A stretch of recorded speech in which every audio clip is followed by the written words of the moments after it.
Live from WTVO 17 and your home team, Eyewitness News at 5 starts now. The Winnebago County State's Attorney dismisses his first charges in the role. Details on the man wrongfully arrested in a 2018 murder in Rockford. Another Rockford hospital delivers vaccine doses to employees. Swedish-American frontline workers recap their coronavirus inoculation experience. Plus, a local law enforcement agency's ramping up efforts to cut down on opioid use. The police chief believes a new position will save lives in Boone County. Good evening, I'm Mimi Murphy. And I'm Eric Wilson. History is made at another Rockford hospital. Healthcare workers roll up their sleeves to receive the first dose of the COVID-19 vaccine. Michelle Rave spoke with employees at Swedish American in Rockford. They tell her the preventative step is also creating hope for the future.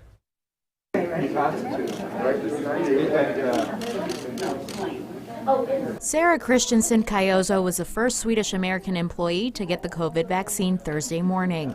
I want to get the vaccine to protect my family, protect my coworkers, protect my patients that I'm taking care of, and I was just the lucky one to be the first one. She's been treating COVID patients since the pandemic began, including her grandfather. He ended up in the hospital in October, and Christensen Cayozo helped take care of him. It was hard to see him go through that and see the fear in his eyes. You know, he wasn't sure if he was going to go home, and every day I would go to his room and check on him and just tell him we're in this together, and you know, while you're here, I'm here, and he was one of the lucky ones who got to go home. The hope is to get as many people vaccinated as quickly as possible. The reality is that we're actually able to get between 6 and 7 doses per vial. That has made the preparation and planning a little bit more difficult, because based on the number of vials that we were going to get, we would have expected to give about 1,400 doses.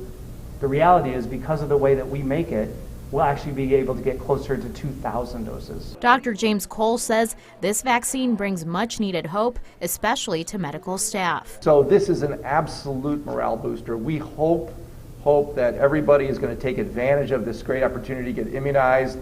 And hopefully in a period of months, our healthcare employees are going to get a break as well. But it will take time to see results. I don't anticipate anything will change for many months. And so this is going to be a process. It's going to be a slowly building and growing process over many months until we finally start to see some real effect. Reporting in Rockford for your home team, I'm Michelle Rave.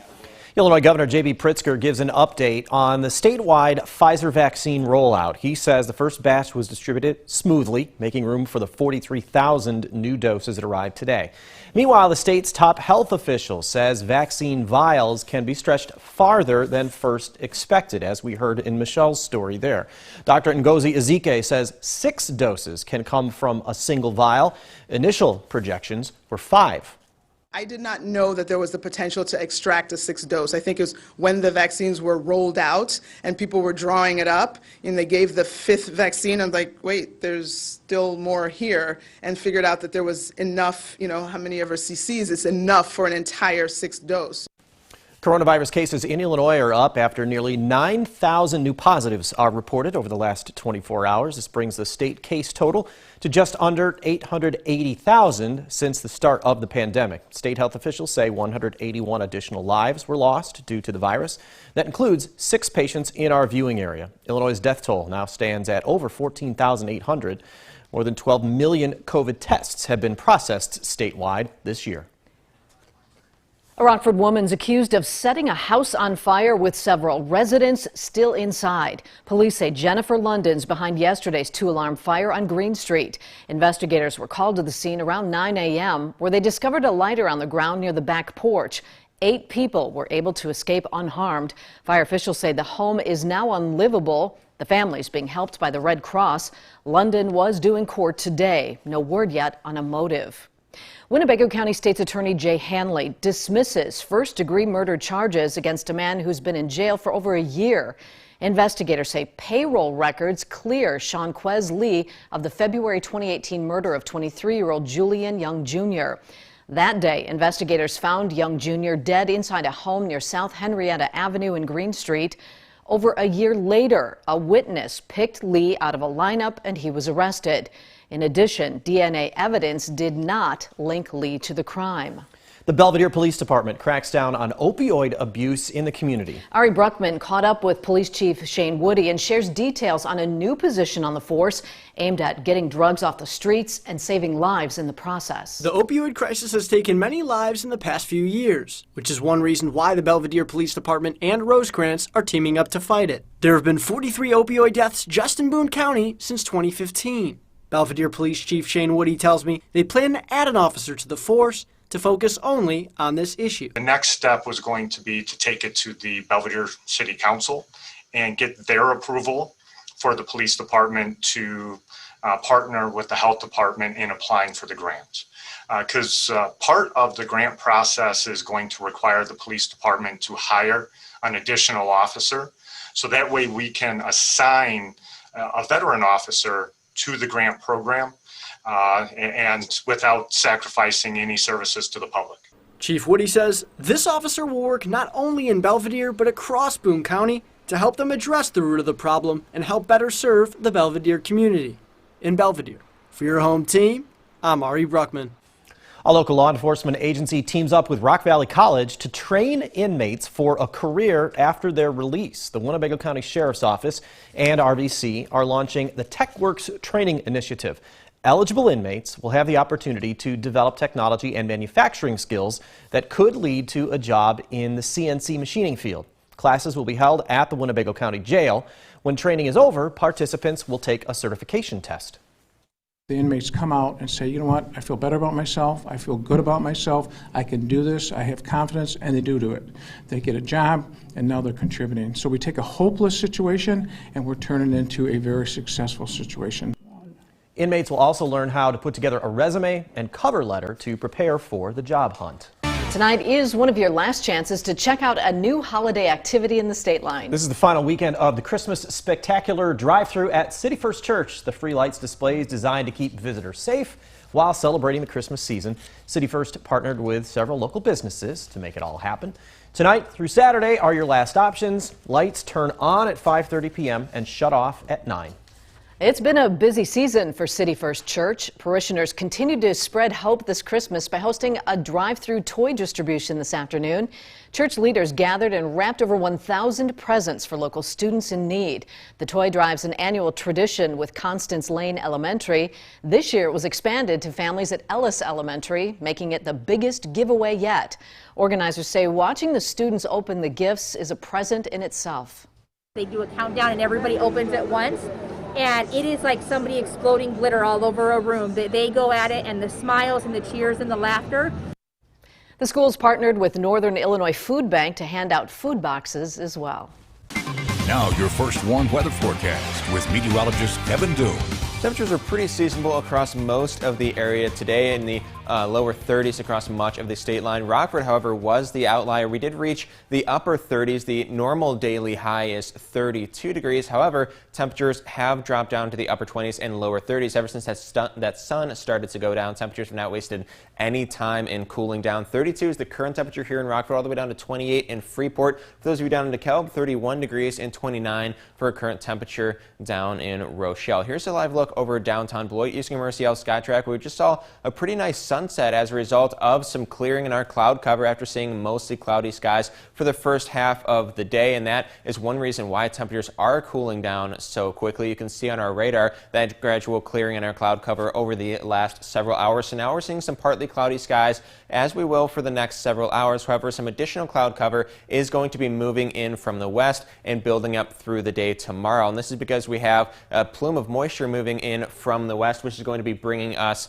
some additional cloud cover, as I mentioned, as we head through the day tomorrow. And while we're looking at water vapor imagery, I want to give you an update on Winter Storm Gale. It has lost quite a bit of its structure now that it is weakening as it moves off into the Atlantic and into parts of southeast Canada, and much of that snowfall has now moved off to the east into the Atlantic, and it's not actually producing as much snow as it was, but parts of the far northeast, parts of Maine and New Hampshire, for instance, still seeing some pretty steady snowfall, at least for the time being. Here are some of the higher snowfall totals from the region. Newark Valley, New York, 44 inches of snowfall. Much of the area, pretty much from northern Pennsylvania, if you draw a line through the middle of New York and into Vermont and New Hampshire, much of that area saw well over 40 inches of snowfall. And fun fact, New York City actually saw more snowfall from this storm, over 10 inches, than they saw all last season. They only saw just below 5 inches, so that's actually twice as much snow just as a result of this one storm. And we here in the state line are expecting our own snow system as we head on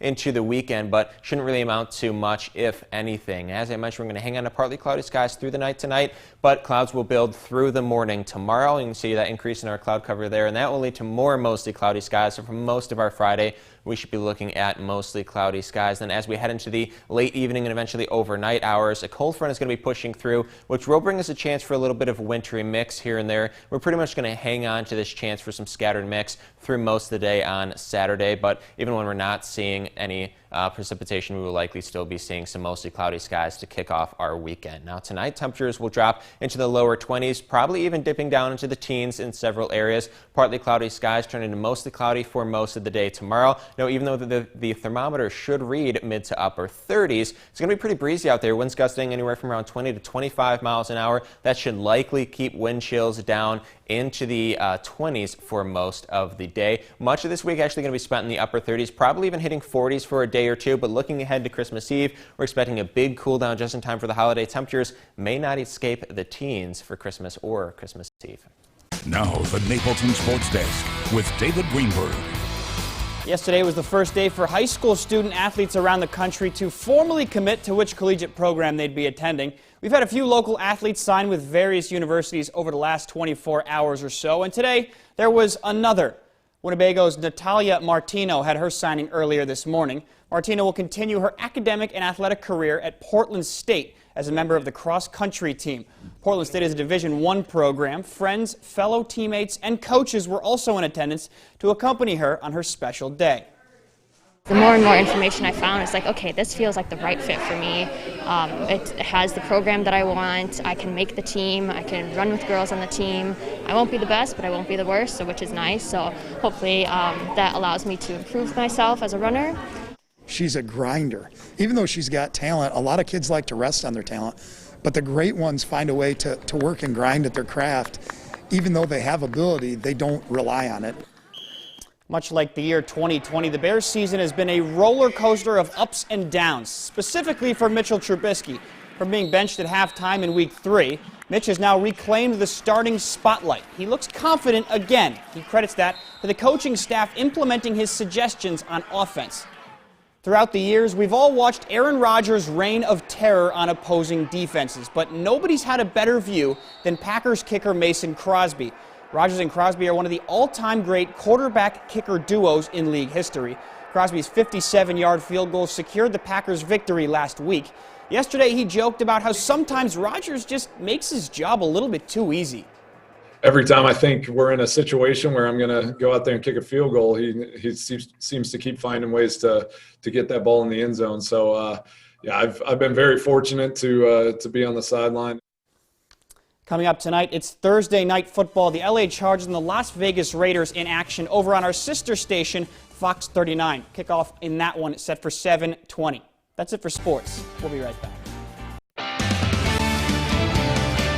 Let's take a look at our first one, Interactive Radar, sponsored by Rockford Auto Glass and more. After spending most of our daylight under some mostly cloudy skies, starting to see some partly cloudy skies with some gradual clearing in our cloud cover. That should last through the night, but mostly cloudy skies will be back for tomorrow. Thermometer should read upper 30s, wind chills likely down in the 20s for most, if not all, of our Friday. And then we see a chance for some wintry mix throughout the day to kick off the weekend on Saturday. Once again, mid to upper 30s for the weekend before reaching the 40s likely for a couple days in the beginning of next week. Looking ahead to the end of next week to Christmas Eve and Christmas, temperatures could be in the upper teens and lower 20s. Well, it's really going to get cold. All right, thanks, Kevin. And thank you for spending a little of your time with us. Stay safe.